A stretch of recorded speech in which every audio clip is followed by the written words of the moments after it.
Chapter 4 of The Science of Being Great by Wallace D. Wattles. This recording is in the public domain. The Mind of God. There is a cosmic intelligence that is in all things and through all things. This is the one real substance. From it all things proceed. It is intelligent substance or mind stuff. It is God. Where there is no substance there can be no intelligence. For where there is no substance, there is nothing.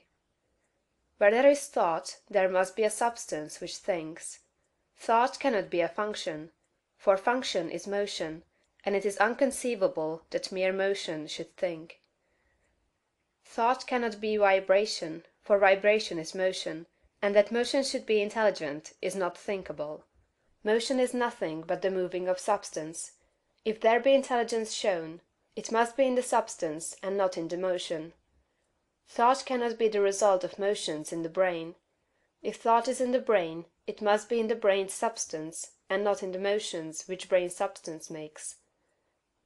But thought is not in the brain substance, for brain substance, without life, is quite unintelligent and dead. Thought is in the life principle that animates the brain, in the spirit substance, which is the real man. The brain does not think. The man thinks, and expresses his thought through the brain. There is a spirit substance that thinks. Just as the spirit substance of man permeates his body, and thinks and knows in the body, so the original spirit substance, God, permeates all nature and thinks and knows in nature. Nature is as intelligent as man, and knows more than man. Nature knows all things. The All-Mind has been in touch with all things from the beginning, and it contains all knowledge. Man's experience covers a few things, and these things man knows. But God's experience covers all the things that have happened since the creation, from the wreck of a planet or the passing of a comet to the fall of a sparrow. All that is and all that has been are present in the intelligence that is wrapped about us, and enfolds us and presses upon us from every side. All the encyclopedias men have written are but trivial affairs compared to the vast knowledge held by the mind in which men live, move, and have their being. The truths men perceive by inspiration are thoughts held in this mind.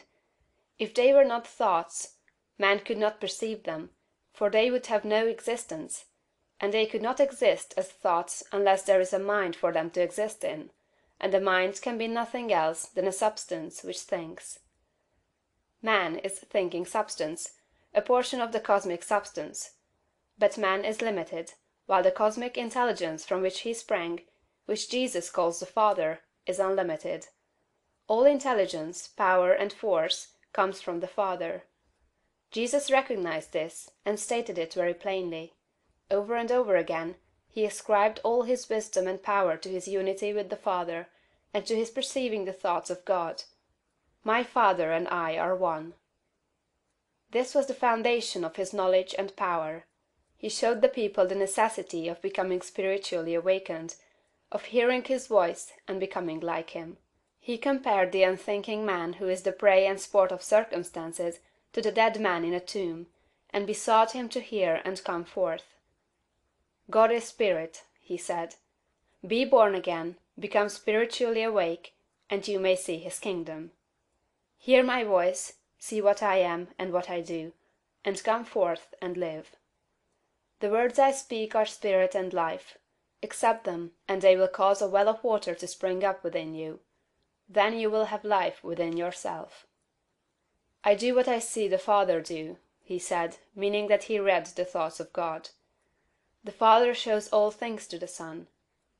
If any man has the will to do the will of God, he shall know truth.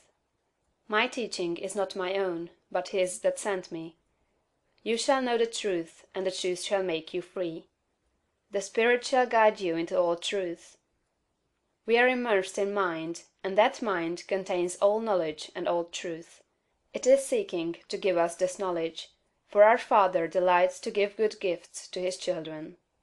The prophets and seers and great men and women, past and present, were made great by what they received from God, not by what they were taught by man.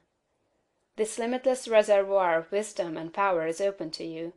You can draw upon it as you will, according to your needs. You can make yourself what you desire to be.